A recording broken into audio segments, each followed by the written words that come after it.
জীবনের সর্বশেষ যে কাজটা কথাটা বলেছিলেন সেটা ছিল কি? নামাজ। ইন্তেকালের 5 দিন আগে প্রচন্ড জ্বর হলো, মাথায় যন্ত্রণা হলো, বারবার বেহুশ হয়ে পড়েন। যে রাত্রে ইন্তেকাল করবেন সেই রাত্রে সাহাবায়ে কেরাম কেউ ঘরে ফেরে নাই, সবাই কাঁদতেছে। সকলের ধারণা নবীজি খুব তাড়াতাড়ি বিদায় হয়ে যাবেন। ঘরের মধ্যে স্ত্রীরা কাঁদেন, জামাই কাঁদেন, নাতি নাতনি কাঁদেন। সব থেকে বেশি কাঁদছেন হযরতে মা ফাতিমা রাদিয়াল্লাহু তাআলা আনহা। রাসূলুল্লাহর হুশ এলো, হযরত ফাতেমার কান্না দেখে কাছে ইশারা করে ডাকলেন, কানে কানে কি যেন বললেন। হযরত ফাতেমার কান্না বন্ধ হয়ে গেল। হযরত আয়েশা ফাতেমাকে ডেকে বলেন, মা তোমার আব্বা জান কি তোমারে বলল, কান্না বন্ধ হলো তোমার? হযরত ফাতেমা বলেন, মা আমার আব্বা জান আমাকে কানে কানে বললেন, মা কাঁদিস না, তোর কান্না আমার বরদাস্ত হয় না। আমি তোমাকে সুসংবাদ শোনাই, আমি মরে যাওয়ার পর সবার আগে তোমার সাথে আমার দেখা হয়ে যাবে। হযরত ফাতেমা বুঝতে পেরেছেন এর অর্থ হলো রাসূলের ইন্তেকালের পরে আত্মীয় স্বজনের ভিতরে সর্বপ্রথম ফাতেমার ইন্তেকাল হবে।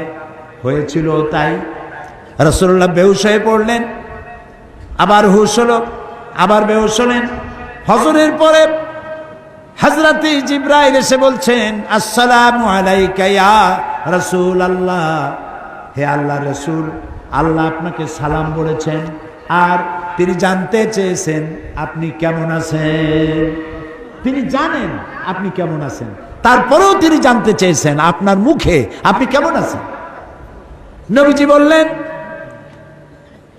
আমি বড়ই কষ্টের ভিতরে আছি, অসুস্থ আছি। হযরতে জিবরাইল বলছেন, ইয়া রাসূলুল্লাহ, একজন নতুন ফেরেশতা এসেছে আজ আমার সাথে, যে ফেরেশতা কোনো মানুষের কাছে আসার জন্য অনুমতি কোনোদিন চায় নাই আর কোনোদিন চাবেও না, শুধু আপনার অনুমতি চায় আপনার কাছে আসার জন্য। সে ফেরেশতার নাম মালাকুল মউত। হযরতে মালাকুল মউত রাসূলের অনুমতি নিয়ে রাসূলের জাসাদ মুবারকের কাছে এসে সালাম পেশ করলেন। বললেন, ইয়া রাসূলুল্লাহ, আদম আলাইহিস সালাম থেকে নিয়ে শুরু করে এই পর্যন্ত আমি যত মানুষের জান কবজ করেছি আর কিয়ামত পর্যন্ত যত মানুষের জান কবজ করব, কারো কাছে অনুমতি চাই নাই, অনুমতি চাওয়াও আমার লাগবে না। কিন্তু আজকে আসার সময় আল্লাহ রাব্বুল আলামিন আমাকে বলেছেন আমি যেন আপনার অনুমতি চাই। রাসূলুল্লাহ বললেন, মালাকুল মউত, আমি যদি তোমাকে অনুমতি না দেই? হযরতে মালাকুল মউত বলেন, ইয়া রাসূলুল্লাহ, আল্লাহ তাআলা বলেছেন অনুমতি যদি না পাও ফিরে এসো। আল্লাহু আকবার, আল্লাহু আকবার। হযরতে জিবরাইল বলেন, ইয়া রাসূলুল্লাহ, আল্লাহ রাব্বুল আলামিন আপনার সঙ্গে দিদারের ইন্তজার করতেছেন। নবী বললেন, মালাকুল মউত, তুমি তোমার কাজ শুরু করতে পারো। মালাকুল মউত যখন জান কবজ করতে যাবে, রাসূলুল্লাহ বললেন, আয়েশা একটু কাছে আসো।